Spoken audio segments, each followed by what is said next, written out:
Today we've got an entire full squad of Space Marines with bayonets. Let's look through an entire kit's worth of options for the chunky new beaky Marines of the Horus Heresy.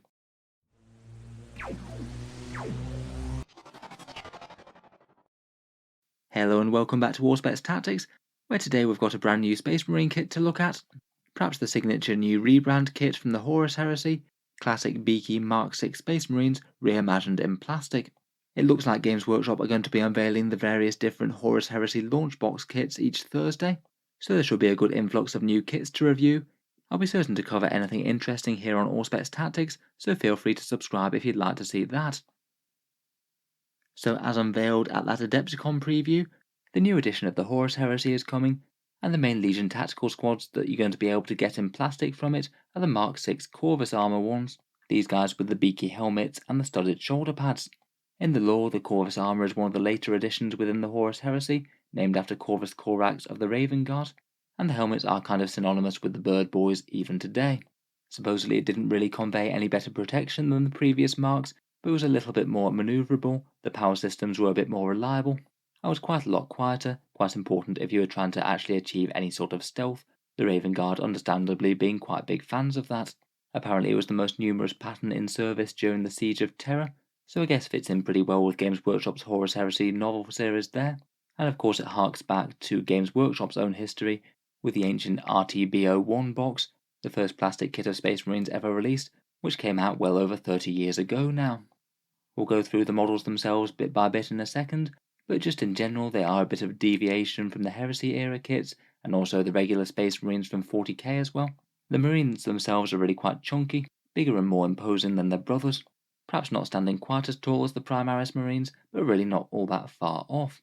Otherwise they've got the classic Heresy era looking bolters. It kind of gives them quite a different feel when they have the bayonets attached to them. They're really looking quite vicious. Looks like it's not just the Imperial Guard who'll be fixing bayonets these days.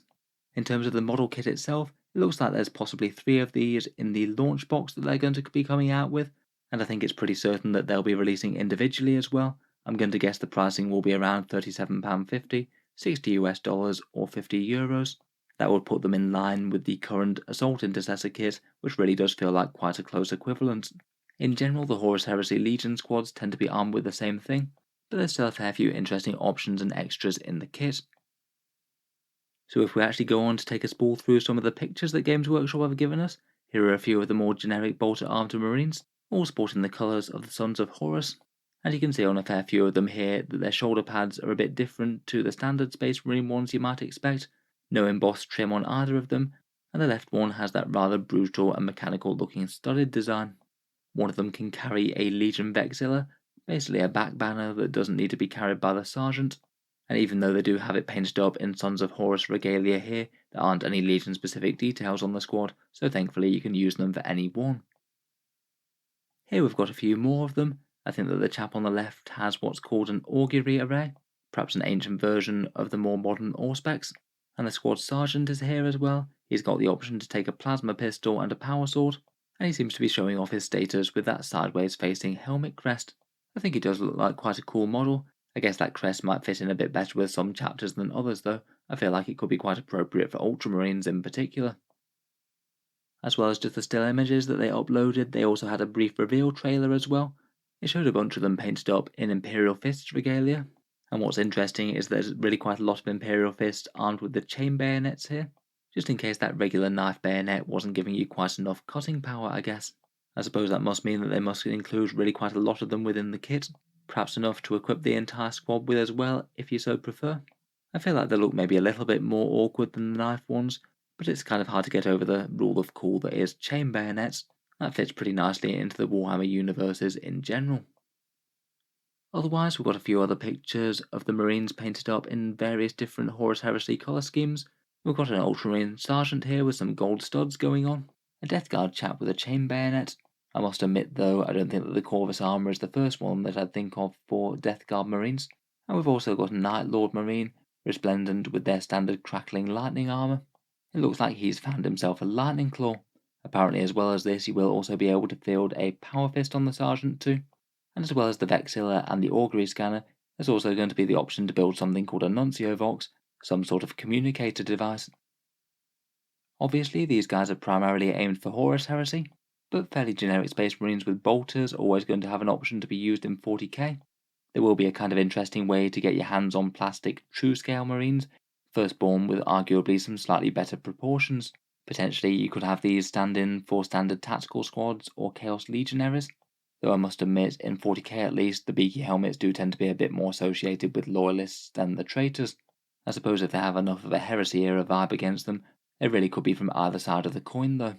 I feel like having a squad or several of these could maybe be a fairly interesting tactical choice if you're trying to collect multiple gaming systems on a budget. I guess theoretically, a whole bunch of bolter guys in Heresy pattern armor could conceivably be used either in Horus Heresy or either both as loyalists or traitors in Warhammer 40k. It could be a fairly reasonable way to get a whole chunk of an army together, even if they're not exactly going to be the strongest thing in game right now. There's definitely the potential for interesting stuff though, with a Chaos Codex looming and Loyalists rumoured to be getting one later in the year. By past record, I'd be kind of surprised if Games Workshop made the standard Space Marine into the thing that you want to spam most in the army. But who knows, maybe some of the new books will issue in a whole new age of Bolter Marines. If you were going for 40k use, it would be kind of lacking in options and maybe warrant a bit of kit bashing, though depending on how the models are actually put together, swapping out arms might not necessarily be the hardest thing. At least you're working in plastic with these, not resin. Finally, and maybe a bit hopefully where Games Workshop is concerned, it's not impossible that these might be a reasonably cheap option to get hold of. I'm sure they'll be featuring in both the launch box and any starter sets that they come out with in the Horus Heresy. If they're discounted enough, they could be going quite cheap on the second-hand market. So I guess if we're being hopeful, they might not be the most expensive option to pick up. Anyway, looks like a pretty fun new Space Marine kit to me. Fairly nicely executed models, I think. Really plays into the 40k trope of massive blokes in power armor stomping towards each other across the battlefield. Do these guys interest you, either for 30k, 40k, or as painting projects? If you've enjoyed the video, feel free to subscribe to Auspex Tactics. I'll certainly keep the regular 40k videos coming, and I'll certainly try and cover as many of the Horus Heresy releases as well on the channel. It'll be interesting to take a look at more of their kits as they're unveiled. Finally, if you have been enjoying all the videos on the channel, I would just like to briefly mention one way in which you can help support, and that's my Element Games affiliate link down in the video description. Element Games is a UK-based discount retailer. They generally give 10 to 20% off Games Workshop's miniatures, and if you click the link before you buy anything, a small amount goes to help support Auspex Tactics without costing you any more. Can just be a way to help the channel out on things that you were thinking about buying anyway. For people over in the USA, there is also an Amazon link down there as well. Again, that one works much the same. Click the link, buy literally anything off Amazon, and a small amount goes to help support Auspex Tactics. A massive thank you to you guys who have been using those, and a big thank you for listening. I'll hope to see you guys next time.